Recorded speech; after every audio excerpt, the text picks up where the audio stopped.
And we're going to start streaming. But before we start actually recording, you gotta Hootsuite this thing out. Yep. Tell everyone that we're live. And if you're listening to us on YouTube, hello. On a future date, welcome to the future. How is it? Is it better? Same? Worse? Please leave a comment and tell us what went wrong, how we can fix it now in the past. I know how time travel works. And also, jetpacks? Yes, no. Oh no, the answer is no because always no. Because what's the purpose of having a jetpack? I don't know. Go places faster. No, there'll be too much airspace everywhere. Plus, you need so much power that it's what if they figure out an electric jetpack? Like a jetpack? Electric pack. What are you? Elecpack. Electropack? Electropack. Thunder Punch? Thunder Punch. Wait, why are we watching that? Why aren't we watching what? Some games being done quickly. You could turn that on as well. Oh, I could turn that on as well. Switch app on this Xbox. You should switch over. I should switch over. You have the controller next to you. I do have the controller next to me. I don't know what you're talking me about this for. I'm not talking. Feeling dead air. Yes. Feeling dead air. All that dead air. It's not a pin. Oh, it's not See pin. all. See all. Done all. Apps. We have podcasted out. I'm sorry. Apps. We have Hootsuited out, which means we are live. We are live. All right. VR live. VR live. VR lady live. He was having trouble streaming. Oh, no, it's fine. You know, green means it's fine. There it is. There it goes. It's because it's trying to think over here. Yeah, that's weird. Well, no, because it takes a lot more to... Are you guys going to watch yourself? No. We're turning on the games done quick. Because games are being done quickly here. Look, Zelda Shield. Yeah. Yeah, that's the Zelda Lifelike. Shield is the end all be all ultimate prize drawing that you get covered into. Yeah. What, really? Yeah. Nice. Yeah, if you donate a minimum of like $25, you're automatically entered to pick up that shield. I will pick up that shield. Oh, you could pick up the shield. And we'll pick up the podcast. Yeah, let's get it started. Right now. Right now, hello. There are my waveforms. Hello, everybody, and welcome to the Media Boat Podcast. It's 6:30 p.m. Pacific Time. It is Wednesday night. It is June the 26th. Thanks for tuning in to us on YouTube.com instead of either the presidential debates or the awesome summer games done quick or whatever the hell baseball game you're watching right now. Thanks for changing over to us. We appreciate it. We're the Media Boat Podcast. Yeah, we are. We're the Media Boat Podcast, and we are your source for news about movies, television, video games, and music, not necessarily in that order. My name is Matthew, sometimes Matt. His name is Michael, sometimes Mike. I'm Mike. He's Matt. Don't call us by any other names. Let's drop this a little bit. Call us by your name. No, thank you. No? Okay. Timothy Chalamet. Anyway, welcome to Media Boat Podcast. We've got a banger for you today. Big movie thoughts, but pretty slow everything else. So, unlike the previous 2 weeks where we had a big video game and then lots of thoughts, this is going to be a normal podcast. A normal podcast, but with a big summer movie release that we get to talk about. So we'll get there a little later. But first, we need to talk about the weekend box office numbers, because that's where we always start the show. Yep. And we start movies with the box office, with the Hot 100. I'm sorry. The top 5. Top 5 movies this weekend. Most money-making movies. Oh, we got a dog in the background today. Number 1 movie was, of course, we called it Toy Story 4, the big new release. Everything could just not even deal with the power of its juggernaut release. $120 million debut. The power of Disney compels you to watch it. That is a franchise record. That is the biggest debut for a Toy Story movie.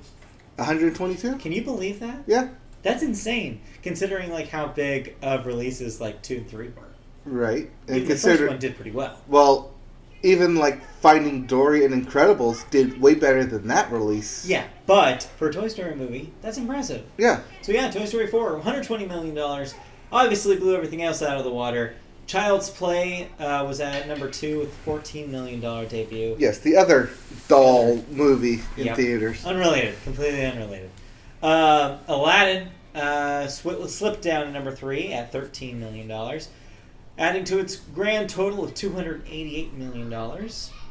Ben in Black International sits at number 4 right now with another $10 million, adding to its dismal $52 million. Ho, ho, ho. And The Secret Life of Pets cruises on to number 5 with another $10 million, adding to $117 million domestic. But that's a big slowdown. Toy Story cut into its audience majorly. Toy Story cut it to all audiences. So you're looking. Secret Life of Pets may domestically settle around 120, Yeah, which is crazy considering how well that first one did. which is why they made a sequel.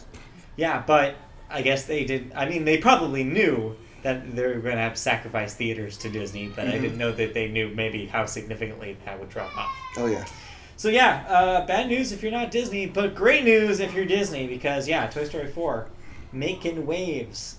This weekend though, a couple new challengers come to face it. We've got Yesterday, the movie about the one guy who remembers the Beatles. When does that come out? Not yesterday, in fact, tomorrow. Comes out tomorrow? Yesterday's at tomorrow? Yesterday comes out tomorrow. Which will be the present. Yes. Anyway, and also Annabelle Comes Home, another sequel in the Annabelle horror franchise. Aw, so it's not Annabelle Comes Home like The Prodigal Son? No. Annabelle, the creepy doll, comes home. Aw. So, those are your new releases. Do you want to talk about Toy Story now? Sure. Let's talk about Toy Let's Story now. Talk about Toy Story. So, yes, that was your big release, your big moneymaker, the big new addition in two-story franchise, I guess you could say. Of course, the Pixar legacy, and also the Toy Story franchise, which everybody figured would end after its third installment. But Because for most people, it did end have after been the third installment. proven wrong by the release and success of the fourth entry. So, first up, we did a ranking of all the Pixar movies. Yes, we did. I'm not going to ask you where this sits on the huge ranking, because I don't know how I could even think about that right now. Right.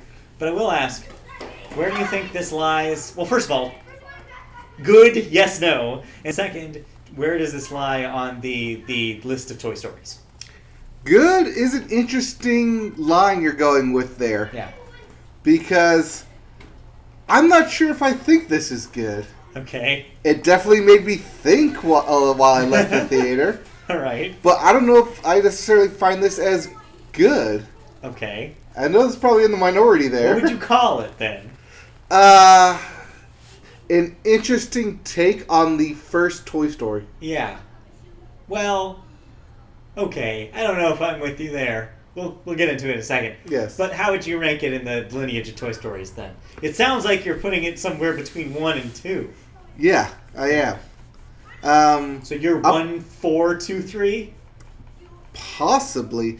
I am definitely going to watch Going this from again. bottom to top, I think. Yeah. 3 is still my number 1. But I'm probably going to end up seeing this movie again just to see if what I saw the first time is exactly what I saw. Because I'm really weary about what I watched. So here's my thought, and I think I know where you're getting at, because during this movie I had a handful of thoughts going through my head. The first one was, man, they have a lot of ideas here. Yes. They spend a lot of time dwelling on big existential questions. I think the reason why they do this is because that's what 3 did, and everybody reacted very well to that. Like, everybody's takeaway from 3 is like, oh, yeah, it's like, you can see this is made by parents. This is a nostalgic movie. This is basically the parents talking about what it means to leave their kids and let their kids go off into the world. And that's why that ending works so well. It's just basically like, no, your life is not over after your kid goes to college. You can continue finding yourself and like figuring out what you want to do. 4 does seem to like dwell on a lot of the same questions. including some of the same questions of the first movie, as you said. They retread a lot of ground, which is, I think, why you may have gotten some negative feelings about that. Yeah. Like the whole thing with Forky, as you guys know from the trailer. We're going to try not to spoil much here, but If it's in the trailer, what is in the we're trailer gonna talk I will about address. But one of the things they do with Forky characters, they do ask the question, the existential question is, what is a toy? Right. Like, what does it mean to be a toy? What are the clarifications? Like, what qualifies you to be a toy? What is the goal? And then the movie kind of goes on to then question, what is the goal of a toy? What does it mean? What is a toy's job? Right. Is a toy's job simply to be a plaything for a child? Are you completely beholden to that child? Or can you, as a toy, engage in other things? Are you allowed to have your, quote, own life, unquote? Does that even exist? Right. So already, big heady space. Lots of, big questions being asked. And that's within, the first 5 minutes. Yeah. But that's not the only thing that's going on here. There's also questions of freedom, there's questions of freedom, what it means to be free. Mm-hmm. There's even questions about, value of life at all. The character Forky is going through some very, Am I trash? very, very existential questions about whether he needs to exist at all. Yeah. And there's a Randy Newman song that very jovially talks about the experience of being a friend of someone who is questioning their existence. And it's a very, very strange tone for this kid's movie to take. During that whole sequence, which is a fun sequence. Yeah. But during that whole sequence, I felt weird. I was like, what are we doing here? What is this movie doing right now? Yeah, I didn't know where it was trying to go. Yeah, and I was worried that was where this movie was going to Yeah. go. There's a very poignant scene where ostensibly your main character, Woody, is having this moment of being like, wait, what do I do when my friend is contemplating the toy equivalent of suicide? And it's very, very deep and very, very dark for a Toy Story movie to do this. And Well, it's dark for any movie to try and go this route, much less a Pixar film. And it was crushingly realistic for me. It was watching Woody do a thing that I have done in my own life, have that moment where it's no, I can't go away from this moment. I can't leave this situation because bad things could happen. I was so worried that that's where this movie was going to go. Because I don't know if I could have taken the entire movie if the movie was about that. But no, it's just one of the many things going on in this movie. And so, yeah, I agree with you there. It's confusing. It feels like it's kind of going all over the place. And so you feel tension there. And it doesn't allow you to be all right, I'm going to sit back and watch this movie wash over me. Instead, you're thinking about these big questions too much. And it's too distracting. Well, on top of just those big questions, there's just questions within the universe that Oh, yeah. I was questioning too. What is Woody's if a toy is not being played with, should it exist anymore? Does it lose its soul? And that's the very question that the movie asks and then kind of answers by the end of it. Again, without spoilers. But I'm going to be careful here. It does ask that question. There are characters within this universe that are portrayed as not needing toys. Or, sorry, not needing children, not needing kids. But there are also characters in this film that are completely beholden to them and can't even imagine a existence without one, or pine endlessly for them. And it's I think the movie does establish that there is options. I think it does go there. I think it does answer that question, is I guess what I'm saying. Is I think it does answer that question. Is no, it does not seem like the Toy Story universe, as it stands after 4, believes that is the sole purpose of the toy. Some toys may believe that is the noblest purpose, for the most part, Woody agrees, but right. but it's not the I had a problem with that, as in the first 3 Toy Story films, especially in the first one, that's the thing. That is what they established with Woody. That is his character. So yeah, and then they kind of throw that away and like we're Yeah. gonna do something new in this for some reason. I happened to have watched both 1 and 2 in full last night. Okay. So I have got a refresher on those 2 movies. Yeah. And even 2 is very much that. 2 is very much throughout is like, nah man, like, I gotta go home to my kid because that's the thing that matters here. Right. And I'm gonna bring you all to the kid because that makes your guys' life worthwhile. But I think it's an interesting take, and I think the only place that they could go that's left, because like we said, 3 kind of wrapped things up in a nice little package. They wouldn't have done a 4th movie unless they had an idea that was strong enough to go for it, and they must have thought that question of, but what about the toys that don't want that? Yeah. They must have believed that was enough of a compelling question to make this movie. The question is it? You seem to fall on the side that it's not. Yes, this does sound too stressful for a Pixar movie. Yeah, a little bit. But like, but Thank you, chat. Yeah. To reiterate, so you're saying that you think that maybe it wasn't a strong enough thing to put the movie on. Well, no, because now it kind of like derails the whole Woody arc that we've set up in the first 3 films of Woody's all about keeping his family together. I think it all does. about like making sure everyone stays together, that we are a family. I think it does, but it doesn't at the same time. What I mean by that is because if you're thinking of, and this is kind of one of the problems of this movie, is that it goes too kind of far up these are obviously parents of children writing these movies. Because it basically says, like, it's asking the question, like, okay, now that you feel fulfilled, you've gotten that fulfillment, what now? So, like, the question of 3 was, like, okay, kid moved out, what do I do now? Well, the answer at the end of 3 is move on, like, find another way to get that same enjoyment, which in Toy Story 3's world was to be under the ownership of another child. Before then ask the next step, which is like, well, once that child has moved on from you, or like that situation has moved on, what about you? What do you want to do for yourself? It brings the self back in. Woody's arc then is extended. Woody's arc becomes not just how do I feel fulfilled for somebody else, like with engaging in somebody else. It then becomes, what do I do for myself? Well, it's more. I think it is. Yeah, it's what does he do for himself? Yeah. That's the thing. Is Well, basically Woody that's- discovers self-care. Well, because that's where I realized that this is just an alternate take of the first Toy Story, where if Andy just completely fell in love with Buzz and Abandoned Woody completely. Woody completely. Yeah, and you're not wrong. They could have framed it that way, but the fact that this takes place after 3 makes it more of like a parent reading than it does about like a snotty like rival. Yeah. That would have been if they had done that with 1. Like if they had done that with 1, it wouldn't have been as believable because Woody hadn't gone through that transformation. Well, that was their original story for 1. Right. And it's interesting that you bring that up because this also has a lot of elements from that original story that were cut in the cutting room floor with all the story revisions that the first movie went, including ventriloquist dummies. Yep.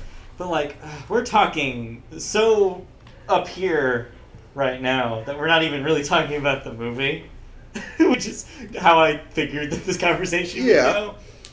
So I think to finish kind of my thought before we move on to like the nitty gritty, like talking about the movie itself.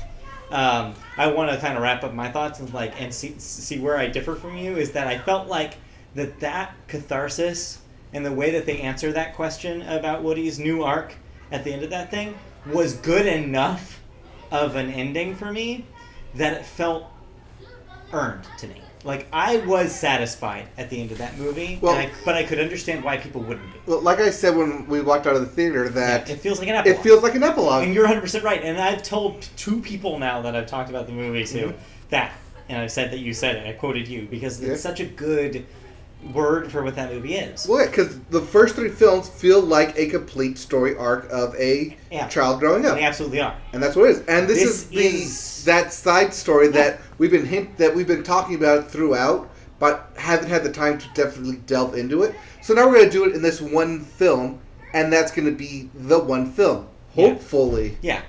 I mean, they clearly have to do a very, very different thing if they're going to do another Toy Story Yes. movie. And I kind of want, part of me hopes they will because I want a different kind of next Toy Story movie.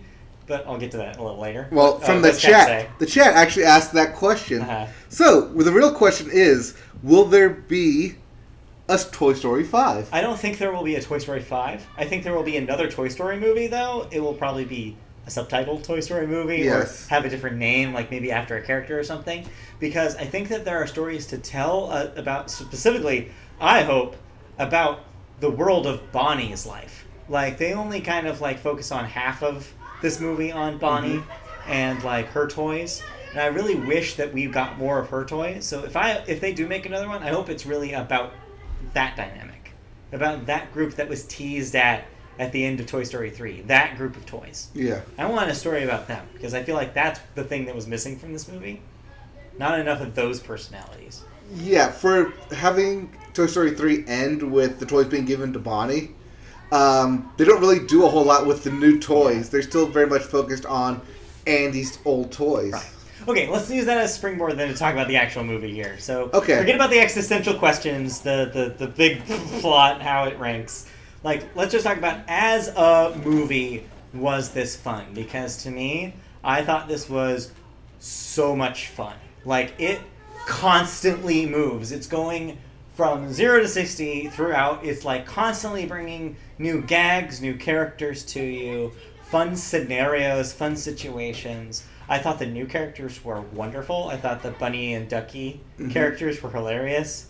And make that movie. Like, they make that movie's tone so much lighter than the ending and beginning would make you think. And, like, everything just moves at such a quick pace. I love what they did with Bo Peep's character. I think that is an amazing, like, way to, like, tackle the problems of female representation in the Toy Story movies. I forgot, after watching Toy Story 1 and 2 now back-to-back last night, Yeah. I forgot how much of those movies are both like, alright, the boys are gonna go on an adventure, and the girls stay at home. Yes. And, like, that's against Woody, basically the prospector against Woody.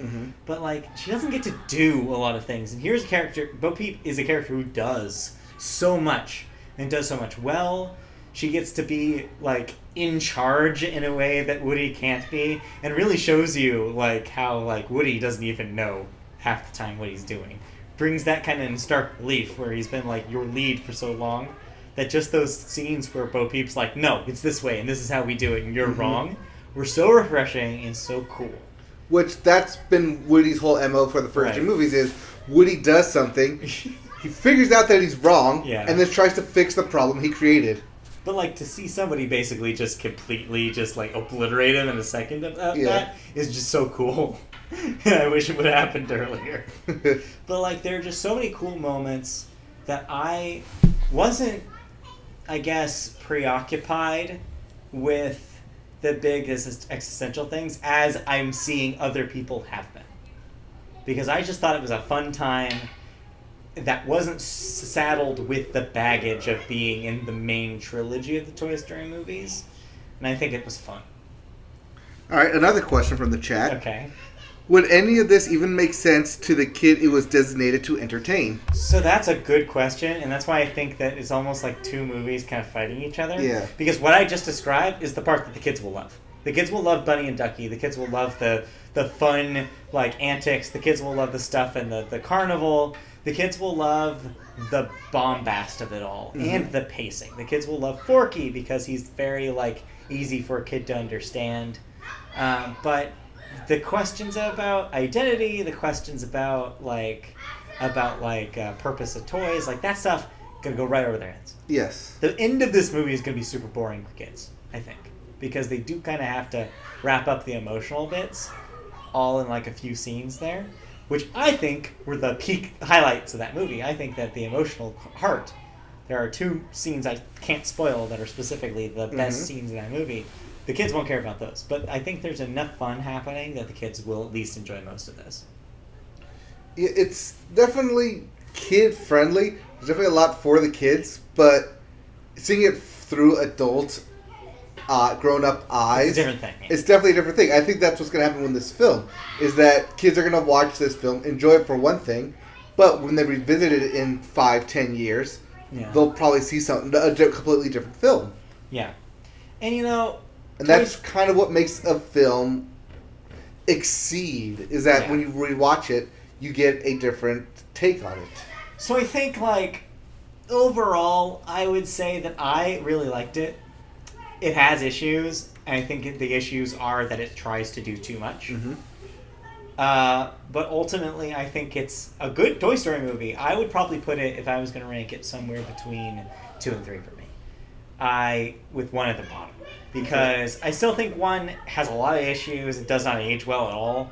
2 is better, and I think that, like, gets the ball rolling towards the stuff that they eventually tackle, and is, like, still really funny. Like, like that was my takeaway watching it last night. Was like, this is still really good. But 3 and 4, like, there's something that they're doing on such a higher level that I think will make them easier to rewatch later. Yeah. Well, like I said, I still have problems with the Toy Story universe itself. Yeah. Like, for the toys being 50 years old, still looking pristine. But speaking of that, the animation in this is by far the best thing I've ever seen. Oh, Jesus Christ, that beginning with the rain? Yeah. And the RC car in the gutter? I was like, what the hell am I watching right now? It was getting to the uncanny valley. It was getting to the point where I was like, this just straight up just looks like outside. Like, yeah. This just looks like outside.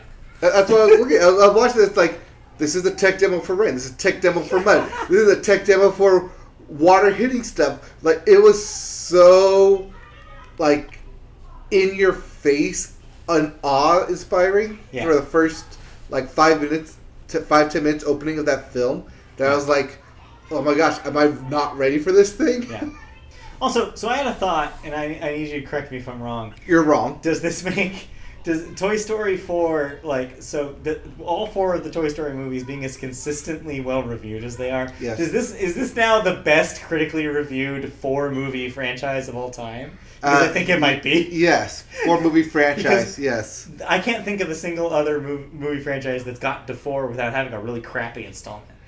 Well, you're going to have trouble trying to think of a franchise that even get to 4 movies. Well, I mean, just think, like, Indiana Jones, Star Wars are already out. Right. So, like, Harry Potter gets close to it, but I don't think those were critically... Harry Potter, I feel like the critics just got bored after a while. Yeah. Like, it's just, I had that thought. I was like, wow, they've just been so consistent. Well, they also spread them out quite a good time pace. Yeah. From the audience, from the chat, then again, I feel like Toy Story 3 was more geared towards people our age. So Yeah. it's not really geared towards kids. But it was. There was a lot of kids, like, stuff that kids could, like, appeal to. I thought a lot of the stuff going on in the daycare. Yeah. That whole thing, like, kids could read that. Like, kids could figure out that part. May in the end maybe have been too scary for some kids. Like, with the stuff with the incinerator. Yeah. But, like, for the most part, I feel like that movie could play for kids. Yeah. Speaking of our age, though, and that's an interesting point, because there is kind of a difference between something that's directed towards, like, say, college grad, as opposed to something directed towards a 40-year-old dad. Mm-hmm. One thing that reminded me of is in this movie, did you notice a lot more toys from our childhood? Like, with with Polly Pockets and Yes. Sky Dancers. Yes. I laughed out loud when they showed us Sky Dancers. Yeah, I was like, oh! So I was like, that is hilarious. Also, the Combat Carl gets a play in this. Yeah, a real brief scene, but, like, that was funny. But the what's his name? Kid Kaboom? Yeah. The Keanu Reeves stuff is funny. Yeah, like, I understood the reference they were going through with all of that. Yeah. That's the other thing about this film, is that there's a lot of, like, references in this film that correlate to not just other Toy Story films, but within itself. Where the reason Bonnie, like, puts the very opening, puts the badge on Jessie, like, she's the sheriff.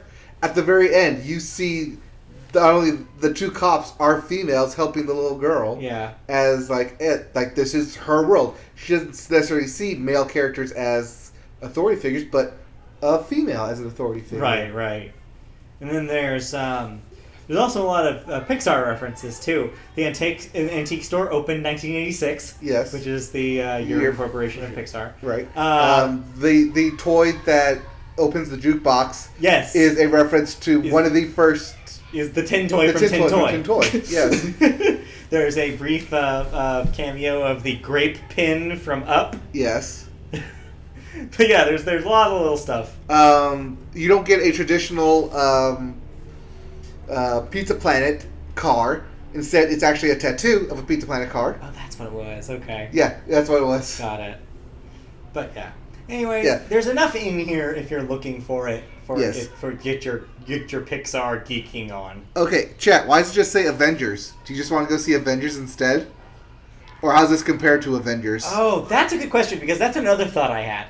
Because another thought I had about this movie is that they do a lot with a lot of characters. Mm-hmm. And that did make me think, it's like, oh, that's right. This is the first, like, this is a Toy Story post-Avengers. Yeah. Like, we're now in a world where big-budget movies know how to better tell stories about lots of characters at once.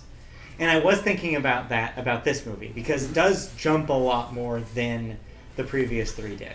There's less about like one through line and more about here's these disparate threads that we're going to pull together for the climax. Right. I noticed that a lot. That you do have these like two different things happening at the exact same time. Three different things happening at the exact same time. Yeah. And they all correlate into one, or eventually the storylines get knocked off one by one. But everyone eventually ends up meeting each other one by one, and it's not that jarring when they eventually do that. Maybe that's just because as an audience we've kind of grown with that, but it's definitely something I did actually pick up on. Yeah. There's just so much going on here. Oh, okay. Avengers was a 4-part franchise that was successful. Oh, I mean, so the trouble there is that you get to the second one. The second one sucks. Yeah. Sorry. It's okay. It's the weakest one. So yeah, I don't know. I think Avengers, the second Avengers had a 80%, I want to say. Yeah, Look up IMDb real quick on that. But Endgame were both heavily praised, and so was the first one when it came out. But yeah, that second one, Yeah. But anyways, there's just so much. The problem with talking about this movie is that there's just so much to talk about. There's a lot going on, both like in the movie itself and also in the kind of the talk around it. I don't necessarily think it's bad. I think that it does a lot, and I think that maybe your mileage may vary on it. What I will say is that don't go in thinking that it's going to be as amazing as 3, but like you still get a Toy Story movie that's like worth praise. And I think it still definitely continues the current Pixar run of picking up the quality. Like, I think that it's next to the quality level of stuff like Inside Out and Coco, where it's not, you won't find a whole lot to complain about. But no, even Avengers are around the 60s for Metacritic. Because it just balances, because you'll get still like the kind of critic that will poo-poo a superhero movie. Right. Just look at a lot more of those. Whereas the Toy Story films have gotten, let's see here, what's the first one at? Or second one? Even the second one is still at an 88 on Metascore. Yeah, still. Metacritic. Alright, do you have any things that you want to get off your chest about Toy Story before we move on? Anything we haven't already gone over? I think that we haven't already gone over. There's definitely a lot of layers to this film. Oh, yeah. Like I said, there's too much to talk about. Oh, you guys are nerds. Why, thank you. Yeah, we are. Yeah, we are. 100%. Yeah, I'm going to stick to the Metacritic score, not the Rotten Tomatoes score. But it is the first movie I've seen in a very, very long time where I had a thought like, man, I wish I still did write-ups on the website because... Yeah. What do you mean? We still do. We still have a website. In theory. But yeah, I definitely had a thought where I was like, at some point maybe I should write something about this movie because there's a lot here. Yes. But anyways, I liked it. I don't know. I message retracted. You cannot retract the message. We saw it. The scale, the patented media boat scale. I absolutely think this is a go see it. Oh yeah, go see it. I'm going to see it again probably. Yeah, I will probably also see this a second time, and I'm really interested to see how it plays the second time because it will be less about the moment to moment. It'll be more about the big picture, and that'll be interesting to see if I have different thoughts about coming out of it. All right, we need to move on because that was long. Yeah, we talked quite a bit about that, but it is one of the biggest films to come out this year. And it's really the only thing happening. Possibly top 5 end of the year. We'll see. We'll come back to that later. But first, we have to talk about movie news. Oh yeah, we have movie news. That happened. Still have movie news. Guess what? There's going to be a new Flash Gordon movie. Well, they've been trying to make a Flash Gordon movie. Well, maybe they'll finally, again, succeed. Again. The 1930s comic is getting a new interpretation, again.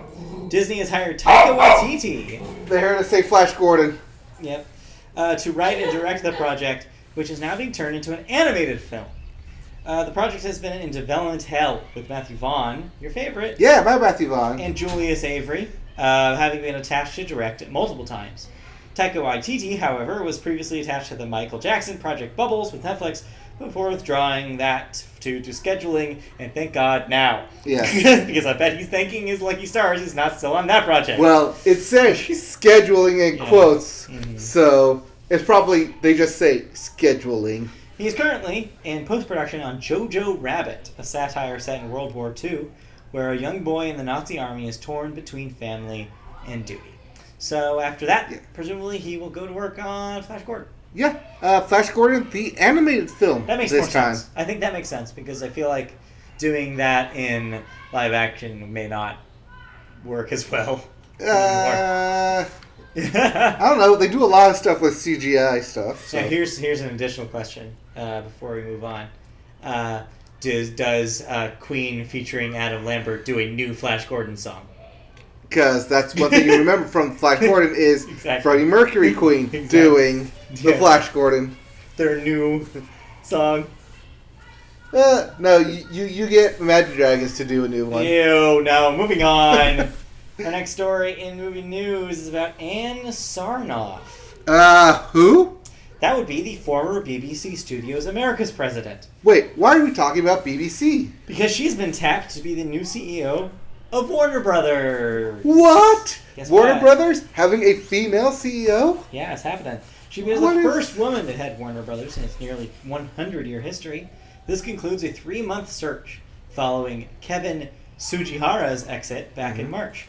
Sarnoff will report to Warner Media CEO John Stankey, one of the best names in the biz, Yeah, he and is. take control of production operations, which spans film, TV, digital, and video games. Warner Brothers, by the way, is still in the middle of that AT&T merger, so this is an interesting time to be at the company. Yes. In a really quick interview when they asked her about her success or how she feels joining the Warner Brothers company, she said that currently she's not looking to fire anyone, but Good. but as the merger happens, time will tell. But she's happy to be a part of the historic Warner Media in a really big. Obviously, this is PR written Yeah, spiel. I'm sure. But hey, a female is now the head of Warner That's Brothers. cool. A female. Yes, that's what we call them. Well, we call her Warner sister. No. It's even worse. Let's move on, please. That moves out of movies into television. All We right. always start television with sports. All right. We start sports with no, not the weekend box office. So we start sports on the soccer field. Yeah. Because the USA women's team plays France on Friday. Yes, they won their games and they'll play France in the Elite Eight. Cool. France is the host nation, so no matter what happens, people will be drinking afterwards. That's true. Meanwhile, off the field and on the courts, or no, actually this is a field too. It's a field. Michigan and Vanderbilt. That's a going to diamond. Game 3 That's a on diamond the field. diamond in college, the College World Series. Right? Yes, Michigan is the underdog, but they did beat UCLA to get to this position. Vanderbilt is the number 2 ranked team in the NCAA. They each it's best of 3 games. They split one apiece, but currently Vanderbilt is kicking the Wolverines' butts. All right. Like 7-1. So, congratulations to Vanderbilt on your success. Congrats. Also in sports news, the NBA draft happened. I believe this happened a while ago, but. No. This was last Thursday. Really? This was just last Thursday? This was just last I feel Thursday. like this happened like ages ago for some reason. We talked about who won the draft lottery in terms of the teams. Team picking, but this is the actual draft. So the actual draft. As predicted, the Pelicans, the New Orleans Pelicans, picked up Zion Williamson. Yes. Who was the number one. Big dude. Zion. Yeah. And then, meanwhile, in the hockey draft, NHL draft happened as well. That number one, Jack Hughes, went to the New Jersey Devils. Yep, they lost for Hughes. Yep, they lost enough to get Host. Hughes. No, they didn't lose enough. They actually had the worst percentage to get the number one pick, and somehow got the number one pick. Got it. Whereas the LA Kings, who did have the best percentage to get the number one pick, ended up getting the number 5 pick. Fair enough. All right. It's rigged, I say, rigged. Anything else happening in sports before we move on to television? Fun fact. Okay. The first thing I saw on TV when we got back into America was USA taking a 2-1 lead on Monday. Yeah, they did. That's exciting. Speaking of the USA team, Rapinoe is dyed her hair pink. Whoa. Please, look that up of why she is doing that and why other players on the women's FIFA tournament have decided to dye their hair pink. Okay, I do not know. I'll have to look that up myself. Yes. Interesting. All right, anything else in sports before we move on? The Kings also lost enough. Yes, we know. Yes, We cover them. Yes. And they're losing. The Kings are on a win streak. MLB All-Star ballots opening. Go get your All-Star favorite into the All-Star game. Yep, still up. Yep, and then Manly Mantiers is just around the corner. Yep. Everyone in the airport was yelling. Yeah, they were. I bet. Because USA, July 4th, USA. It's happening. Yeah, right. it is. Anything else in sports before we can finally move on? No, I don't think I have anything else to cover in the world of this sports. short moment before you remember something, I will try to move on. Okay, we now get to move on to television news. Our first story is about the TV division of Warner Brothers, because they're all about the news right now. Yeah, they are. They have revealed their upcoming lineup to San Diego Comic-Con from July 17th, which happens, by the way, from July 17th to the 21st. That's in like 3 weeks. Their panels include farewells to Arrow and Supernatural in the big Hall H auditoriums. They'll also have previews for Batwoman, which is a new series that premieres on October the 6th on the CW. Pennyworth, which also is a new series that premieres on July 28th on Epix.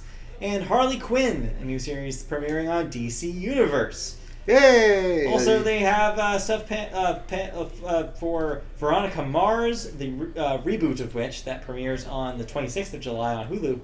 And, of course, the next season of Riverdale, because it is an eternal prison that we're all subject to. Yep. So that's it for Warner Brothers. So that's interesting. I don't know. Are those supposed to be good? Like, are we looking forward to these shows?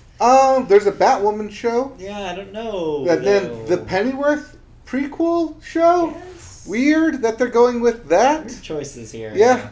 But no, the big thing here is that there will be one final farewell for both Supernatural and Arrow. We did previously report that they will be canceled, but because they have upcoming seasons, they're going to go all out for this, apparently. All out.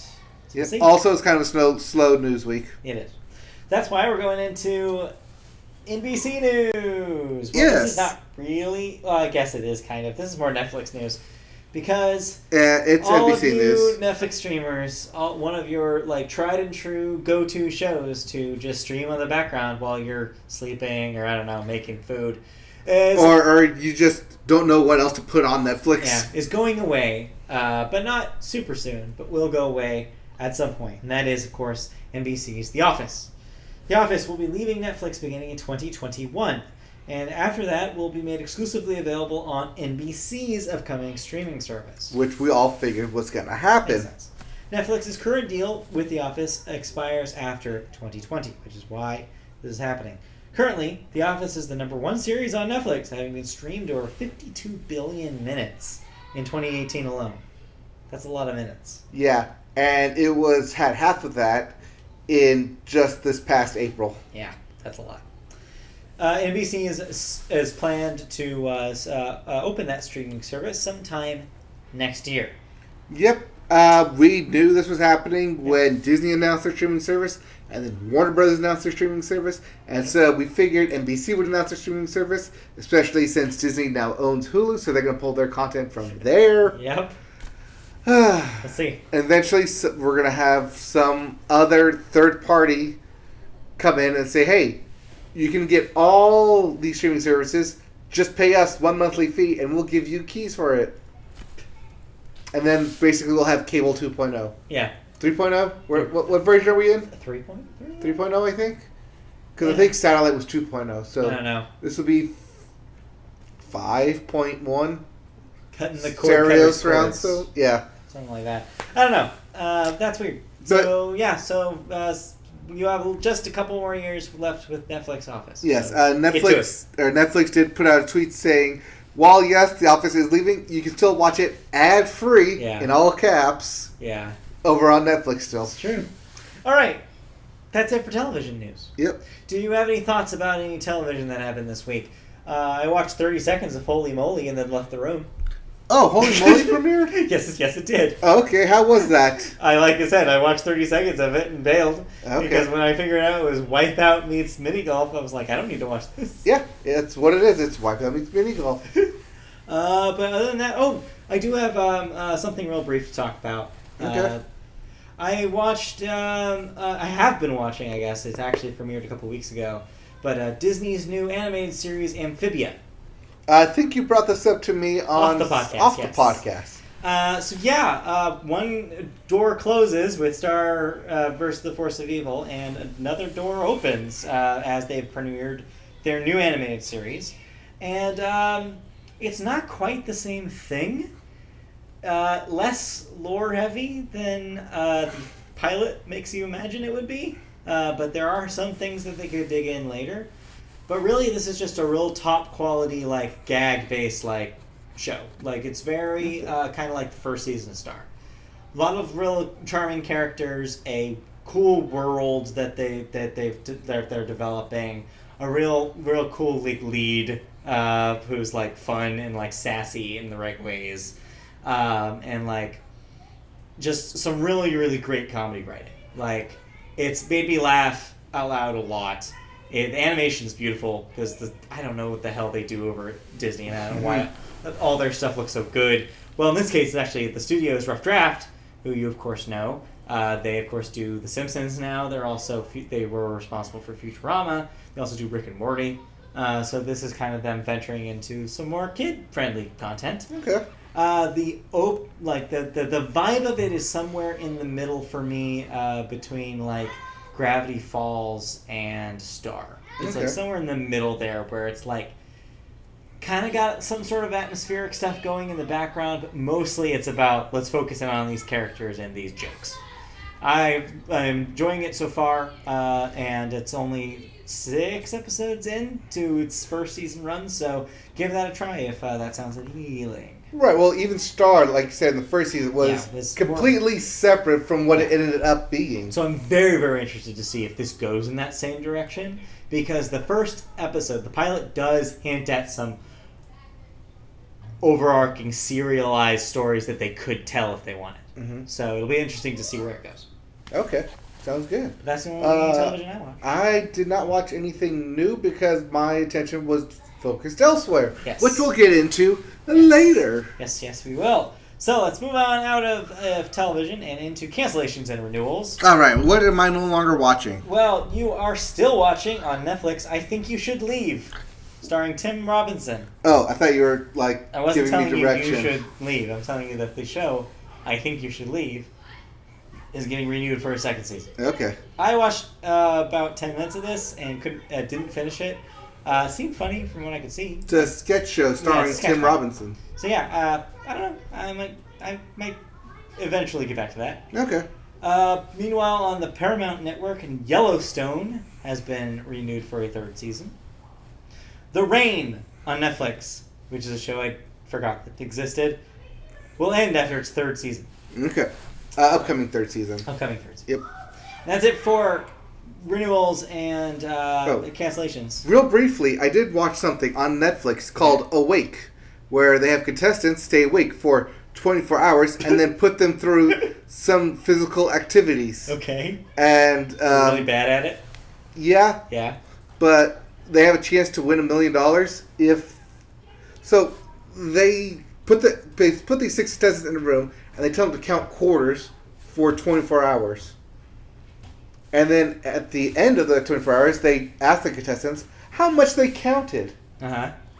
And the difference between that, it basically determines if they'll win the $1 million or not. Ah. And also, like, when they'll be eliminated and going through physical challenges. It's weird. It's only 8 episodes. Weird. It's weird. I don't know if they can actually legally do this. Make people stay awake for 24 hours straight. I mean, I'm sure that they have to sign something saying it's okay. Yeah, but it's definitely a weird show. Yeah, sounds like a weird concept. All right, that means we get to move into deaths, unfortunately. We've got a handful of deaths this week. First up, Peter Allen Fields, age 84. He was a TV writer. Wrote for such shows as Star Trek, The $6 Million Man, and The Man from U.N.C.L.E. Mm-hmm. So yeah, that's a lot of shows. William F. Brown, age 91. He was a playwright, most famous for writing The Wiz, the original musical. So, yes, the original Broadway yeah, version, the Broadway musical. which would be adapted by Michael Jackson. Yeah. Sean McCann, age 83, was an actor. He was in Tommy Boy in Chicago, among others. Dave Bartholomew, age 100. Guy made 100. Triple digits. Hall of Fame musician, bandleader, and songwriter. Famous for Ain't That a Shame, I Hear You Knocking, and I'm Walking. I'm walking. Yes, indeed. Yes, you are. He's walking. Yes, he is. And that's it for that. So that means I get to hand this over to you. We can talk about music. All right, and we get start with the Billboard. And we start the Billboard with the Hot 100. All right, how hot is my 100 this All week? right. My singles chart. All your singles charts in the world could not stop Old Town Road from going to the top. Really, really can't. Nope. As Old Town Road, Lil Nas X is your number 1 song in the country yet again. Yup. Number 2, just beating it, hoping to get that number 1, is that new Taylor Swift song, You Need to Calm Down. I know, I agree. I do need to calm down. I listened to that a couple more times. Sucks. It's fine. It sucks. It's fine. It's not a banger. They sure aren't playing it on the radio. Nope, but it's fine. Hilarious. Number 3 is Bad Guy by Billie Eilish. So there. They're playing on the radio all the time. Number 4 is Talk by Khalid. Number 5, I Don't Care, Ed Sheeran, Justin Bieber. Which means Jonas Brothers' Sucker is out of the top 5. For the time being. They might get a tour bump once they get tour dates started. However, for your Billboard 200, a shocker. I am shocked, I say, at what number 1 is. Shocked. Literally shocked. How shocked? Like coming out on stage with huge cones for nipples. Shocked. Oh, okay, got it. You gonna kiss one of your like younger starlets in reaction? Yes. I'm going to date a 20-year-old. Yeah. Yes. Okay. And don't you dare call me mom or grandma. All right. So what are you talking about? What's number 1 this week? It is Madonna. Yes. Yes, Madonna. That Madonna with Madame X. Yep. Her new latest album. It's number 1 on the Billboard 200 charts. Number 2 is Western Stars by Bruce Springsteen. Yes, that Bruce Springsteen's. Yep. Matt, what decade are we in? I believe this is the 2010s, although there's this image going around Twitter today that's really funny. We should talk about this in movies. Yes. But it's like a marquee with all the movies out right now. Yes. It's like Godzilla, Aladdin, Toy Story, and it's like... Is this the like, 90s? What year is this? Is it 1995? It was funny. Anyways, number 3 is When We Fall Asleep, Where Do We Go? By Billie Eilish. That's how you know it's 2019. Number 4 is Happiness Begins by the Jonas Brothers. Yep. And number 5, Doom Days by Bastille. Yeah, which you talked about last week. Yep. And now Didn't you? Yes, I did. It's okay. I didn't misremember that. Yes, I did. There were 2 songs off that album. Yep. Now on to new releases. First up, we have Freddie Gibbs and Madlib. That's Madlib? Madib? Madlib. Madlib. Yep. With Like the word game. Bandana. Uh-huh. We also have Ingrid Michaelson, ukulele player. I believe. Used to. Not Used so to. much anymore. Okay.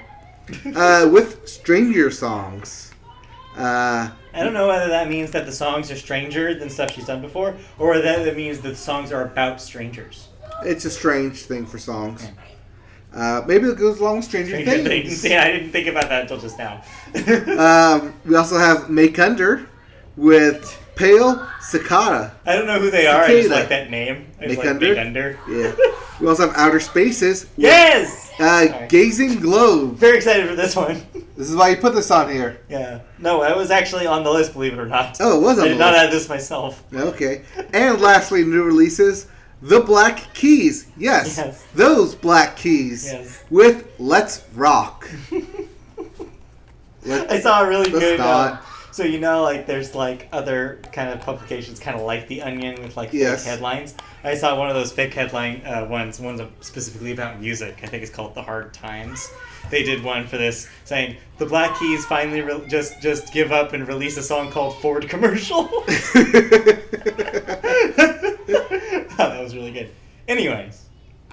Anyways, we have music news to get to. I don't actually think there's a song on that album called Ford Commercial. No. Well, it's like when the ex-Ambassadors released their album, you called it the Jeep Commercial. Yeah, the Jeep Commercial. Anyways, sorry. Yes, music news. Music news. News with music in it. That's true. About it. The Dixie Chicks, they are musicians. They are. They're one of my favorites, in fact. Yes. Well, a video was posted today. Yes.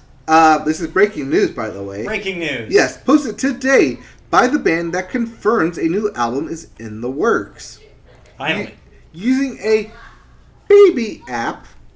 Basically, an app that turns you into where it makes your face into a baby and it makes your voice sound like an infant. Okay. Using a baby mask, I think, is what. I don't know actually what the app is called. Well, no. It's Baby. it's a Baby. it's a what should we call it? I don't know what those are called. Face app thing.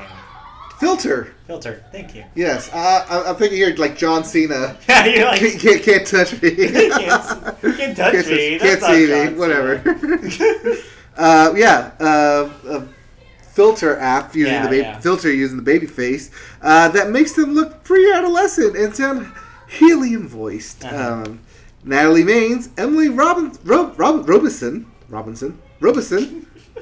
and Marty McGuire, AKA the Dixie Chicks. aka the Dixie Chicks, appear on video in succession to declare that the Dixie Chicks album is coming.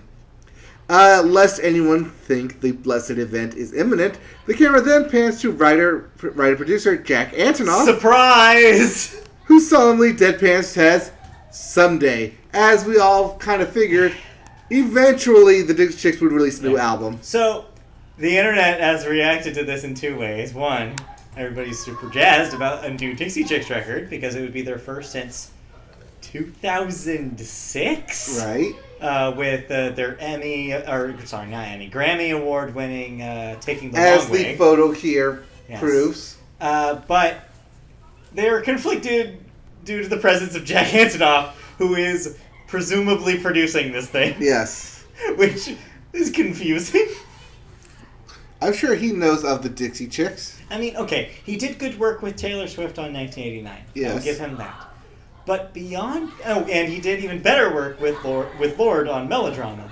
But beyond that, though, that man maybe whiffs more than he hits. So... Are you saying we have a Robert Zemeckis on our hand? I think we might. He is the Robert Zemeckis of he music? He might be the Robert Zemeckis of music. Or at least modern pop music. But yeah, Jack Antonoff, he has a very specific thing that he does. Sometimes it works, sometimes it doesn't. So I'm very curious to see what that he definitely does sounds like the with Jack. the Dixie Chicks. Yeah, 100%. But yeah. I don't know if he's gotten into his weird lifelike CG phase though yet. That may not have happened. It's the autotune face. It's the auto-tune phase. Who knows what that will be. But yeah, weird, but I'm looking forward to hearing new music by the Dixie Chicks. Alright. Speaking of new music, Universal or rather old music. We covered this last week. This is an update. This is an update from last week where we noted the Universal fire caused more damage than they initially let on. But last week I did also note that I did not necessarily have a list of the affected artists near me. This week, we have a list of some of the affected artists near us. Well, in case you were wondering Yeah. which artists' masters were affected, here's a small assortment of the 700 artists Yes. listed within Universal's internal documents. Yeah. So, as reported, or I guess reported by the Times, here's the list of Yeah. lost master recordings from artists such as Aerosmith, the Andrews Sisters, Joan Baez, Chet Baker, Count Basie, Beck Elmer Bernstein, Chuck Berry, Mary J. Blige, Blink-182, Dave Brubeck, Jimmy Buffett, T-Bone Burnett, Ray Charles, Patsy Cline, John Coltrane, Bing Crosby, Neil Diamond, Fats Domino, Jimmy Dorsey, Duke Ellington, Peter Frampton, and Aretha Franklin.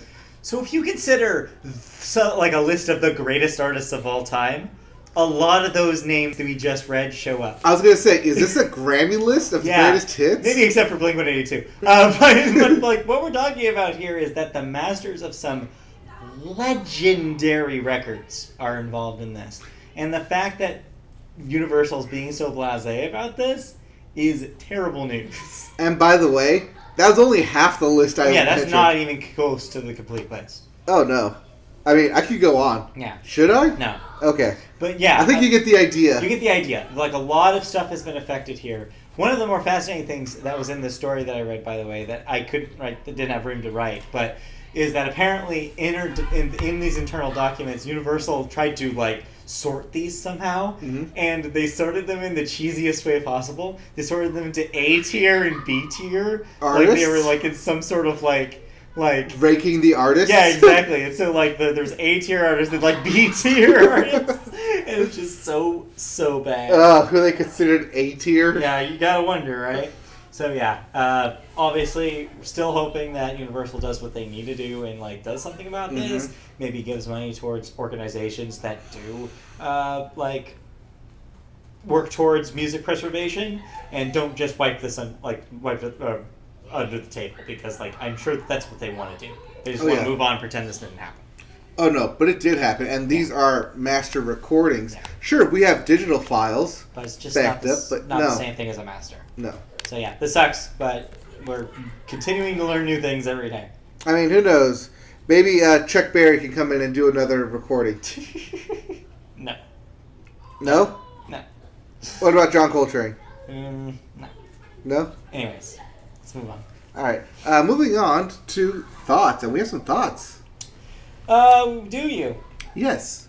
What'd We you have listen two to this thoughts. week? I listened to that Prince album, Originals. Oh yeah, how was that? That is exactly what I thought it was. Yeah. Yeah. It is definitely songs that Prince wrote. Yeah. Clearly, you know they're sung by other people, Mm. but it's definitely interesting to hear his take. Yeah. But then again, I can definitely see why he passed on all these songs. We're not necessarily past, just Or like, just, like- gave it to somebody he trusted. Yeah. Like, just was like, I trust you to do a good version of this. Yeah. It's definitely not for everyone, but as I said when I thought about it, it should be a good listen to. And yeah, it's definitely an interesting listen to. Great. But that's about all it is. An interesting listen. But then again, Prince is dead, so Yeah, there's R.I.P. Yeah. L.S.T. R.S.P.C.T. Sure. Take care, PC. Yeah, it's definitely interesting to listen to. Definitely check it out if you are a Prince fan and want to hear his take on him. But yeah, it's Interesting curio. definitely interesting because, especially when I compare this with like what I've been watching with Songland, I can definitely see like, okay, like this is his demo version to pitch the artist. Yeah, yeah. It's like, yeah, okay, I have more of an understanding now because of Songland of what this album is meant to be. That's neat. Yeah. And yeah, it's kind of like a cool like back and forth there. Yeah. Yeah. But there's a second album that may or may not actually be number one, but definitely proves my point that Lil Nas X is Not a Country Artist. Yeah, I did listen to this. I know you forgot. did. I also listened to this. I know you did. That's why I'm bringing it up, because I also listened to it. But yeah, Lil Nas... AKA Lil Nas X tries all of the genres. Yeah, he tries all the genres as this album... Oh, it's an EP. It's an EP. It's an EP. It's called Seven, I believe. Yeah, and there's 7 songs, and 3 of the tracks have numbers in them. Yeah. It's weird. Yeah. I don't know. And Old Town Road is on there twice, so really you get 5 new songs? Technically, it's the remix with Billy Ray Cyrus at the beginning, and it's the original without Billy Ray Cyrus at the end. So they're technically 2 different songs. Yeah. Technically they're 2 different songs, but for the all intents and purposes, you get 5 new songs by Lil Nas X here. Speaking of Blink-182, Travis Barker drums on one of them. Yep. Fun fact. I don't know. It seems like it's like weird. It seems like they're all tries to get another single on the radio, and they're fun. They're fun songs. Some of them are pretty catchy, but like ultimately, I don't know what he's going for here. I mean, it doesn't prove my point that he's not a country artist. No, he's not. He's whatever he wants to be artist. Yeah. He just decided that like he didn't need to pigeonhole himself, and you know what? Good for him. Like in that way, like I like the idea of an artist just being like, nah, genre's stupid. I'm not even gonna try. Mono genre. Like everything is everything now, and like he definitely embraces that more than your average artist. But the results are mixed here. Most definitely. Yeah. Not necessarily for everyone, but it is only 5 songs. Check it out, and then decide for yourself how bad you think Lil Nas X actually is. Yeah, exactly. Your mileage may vary. Yeah. Alright, moving on to video games, and we're going to end this on a really good note here. We sure will. Alright, we have new releases for video games. What do we got this week? First up, we have F1, the racing game. Yeah. F1 2019 specifically. This year's F1. For the PlayStation, Xbox, and PC. We also have Final Fantasy XIV Online Shadowbringers. The DLC is here for the PlayStation and the PC. But for those of you who have Switches, you're going to definitely want to pick up this upcoming release. Yeah. Super Mario Maker 2 for the Switch. It's this week. That is this week. That is your big new game releasing this week. Are you going to pick it up? You have a Switch? I don't necessarily have the means to do that right now. Maybe down the line this year, maybe I'll check that. Okay, sounds good. Moving on to video game Cool. news. Sounds good. Well, I don't have a Switch, so Yeah, I don't have... Not yet. Well, not yet. Eventually I will, but... Add that to the registry. Add that to the registry. I'm only half kidding. Anyway. I don't know. It depends if the place we're going to carries it, which actually it might. Yeah, that's what I'm saying. I'm only half kidding. Yeah. Anyways. I should definitely check that out. Maybe I know what I'm getting you guys for this. Anyways. Alright, let's move on. Anyways, moving on to PUBG, or Player Unknown Battlegrounds. Announced. It's been a long time. Player Unrenounced Yes. Battlegrounds. Well, their next game is currently in development. If you thought, wait, a next game? I thought that was a one-off. No. Well, it was, until it made money. Until people decided to play it. Yeah. And so they're going to make a sequel to it. So, the next game is in development, the game's publisher announced.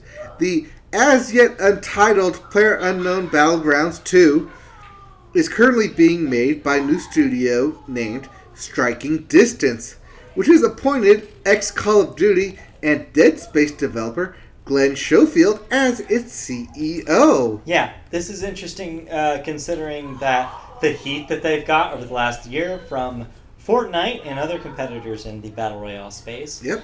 Also, with new competitors in other really popular game formats right now, like Auto Chess, which has burst out of nowhere and become the new hotness on streaming networks. Oh, a lot of people are talking about Auto Chess because their ads are literally everywhere, and they're running so many gamer paid ads for it that it is obnoxious. Yeah, it's ridiculous.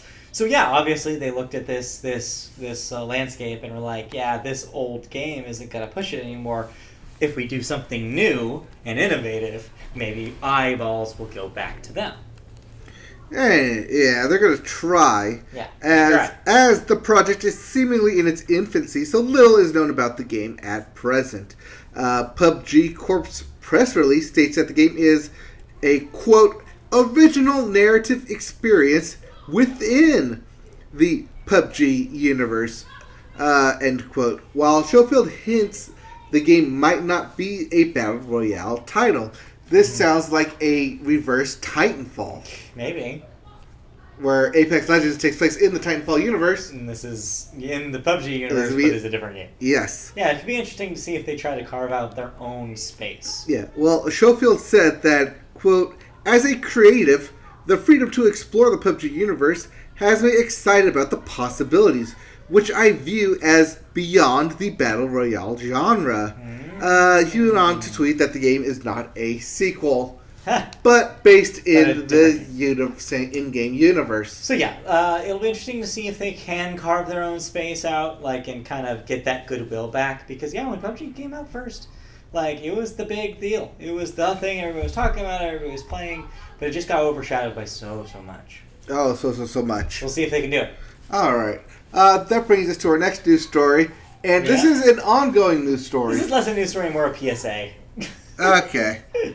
I had some thoughts to this. It's our second favorite time of year, and not ranked, just second chronologically. Yes. Because it's Summer Games done quick this week. Yeah, it is. Woo woo. As we speak.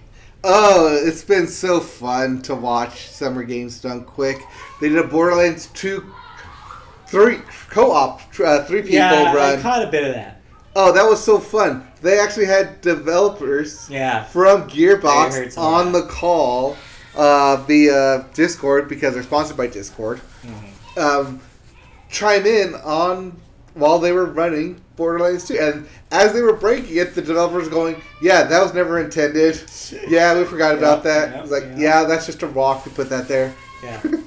But yeah, we're meant to go back to that. So yeah, it's had all the things that you've come to expect from games done quick. Yes. Which, in case you're just tuning into this podcast, or if you've been living under a video game rock, or don't know what it is, because there's always new people finding out about this. It's a big celebration of speed running, which is basically playing a game to get a record time. And this is done in many different ways, sometimes by glitching the game out, breaking it in ways that it wasn't intended to be broken. Going out of bounds. Going out of bounds of the game's skipping geometry. cutscenes, changing the language so the text go faster. What do you need to do? Say yeetie. Anyways, $5 of every purchase will go towards Doctors Without Borders. Yeah. Right now they're sitting at $702,000, just about to hit the 703 precipice here. Yes, they hit 700,000 in 3 days. That's pretty good. That's pretty good. A bulk of that came from the Pokemon run. Well, the 2 runs back to back. They did a Punch-Out blind speed run, which was excellent to watch. But they followed that up with a Pokemon Crystal speed run. And when that thing goes on YouTube, I highly encourage you to watch that. Yeah. Because not only is it hilarious how broken the game happens to be, but it's also hilarious to watch the person doing it fail multiple times. But that's not even the reason to watch it.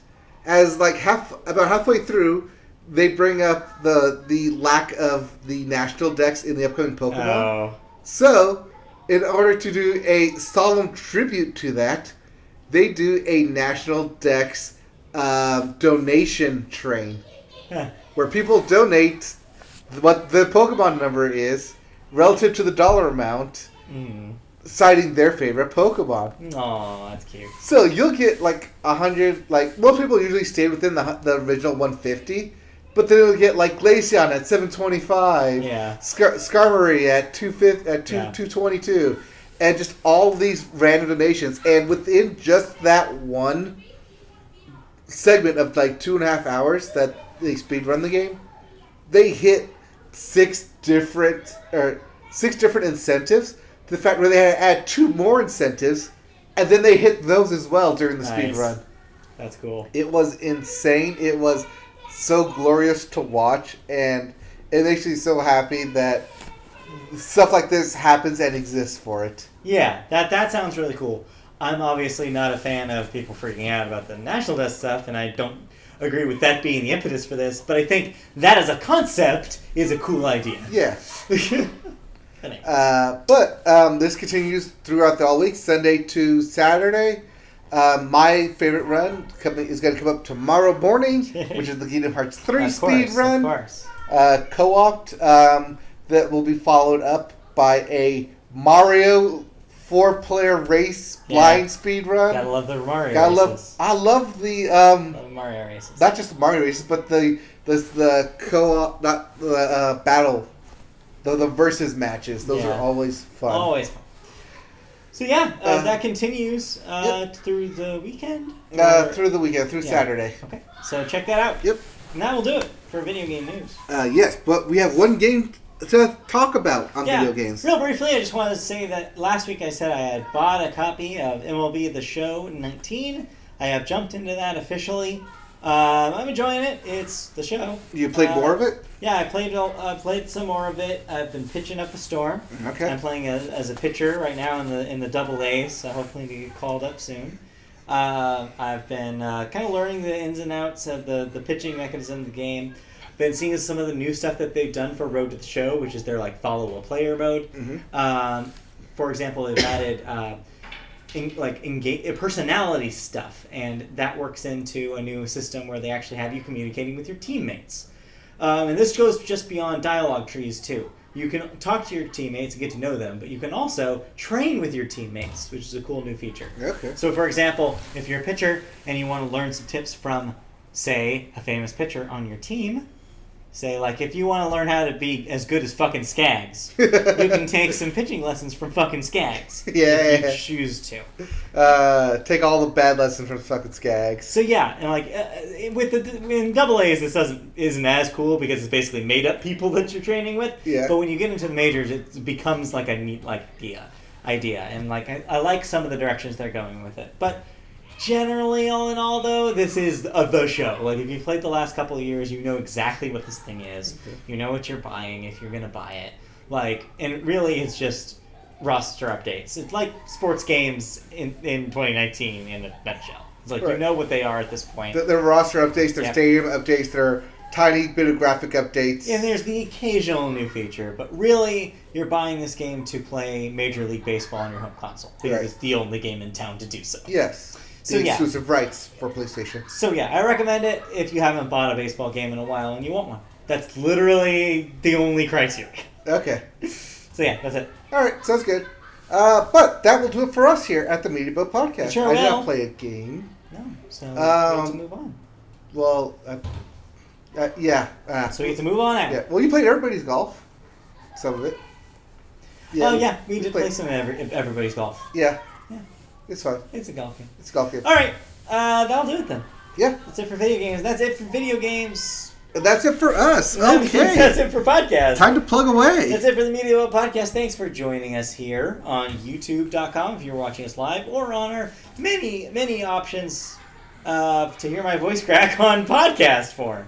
So let's go over it right now. YouTube.com is where you can find our live shows. We go live every Wednesday night at 6:30 p.m. Wednesdays. Next week, I will not be here. I will be in the great state of Washington, the Pacific Northwest. So Mike will be doing a solo show, probably not live. So we may not be live next week, but we will be live the week following that.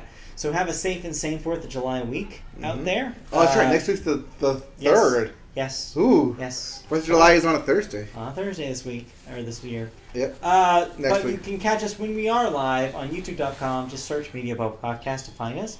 You can like and subscribe to us. You can click on the bell and get notifications when we go live. It's real cool how that works. You can also hear us on audio in podcast form on all sorts of podcast services, such as Apple Podcasts. You can find us on any RSS feed-driven podcast catcher out there. Just search Media Boat Podcast.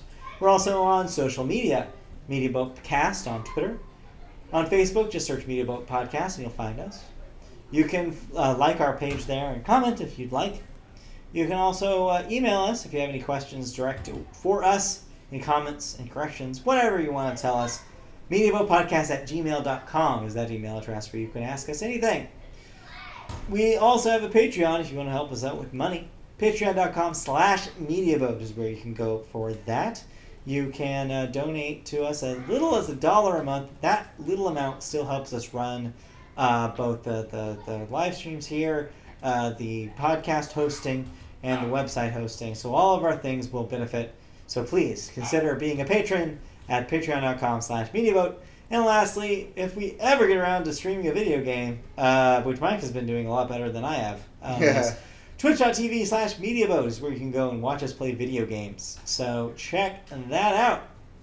Yep, I'll be streaming some possibly Kingdom Hearts Critical Mode. I'm in the last couple worlds there. Alright. But yeah, I'll probably stream some Everybody's Golf if I get people around to play it. I will definitely be playing some Jackbox come July 4th. I know that. I bet you will. All right, well, that will do it then. Again, have a safe and sane holiday next week. We will be back with another live show 2 weeks, but we'll be back with a podcast for you from dear old Mike here next week. In the meantime, we'll be back. I may have some special guests next week. Ooh, but you'll have to tune in to find out. Find out. So that will do it for the Media Boat Podcast for this week. We'll see you guys next time. All right. Goodbye. Thank you for tuning in. Bye-bye. YouTube Live After Show. We keep track of the chat as it's going. We sure do. Last thing reported was La Stella! As we were talking about baseball. As we were talking about Skags. But, yes, we'll see you guys next week. Bye-bye.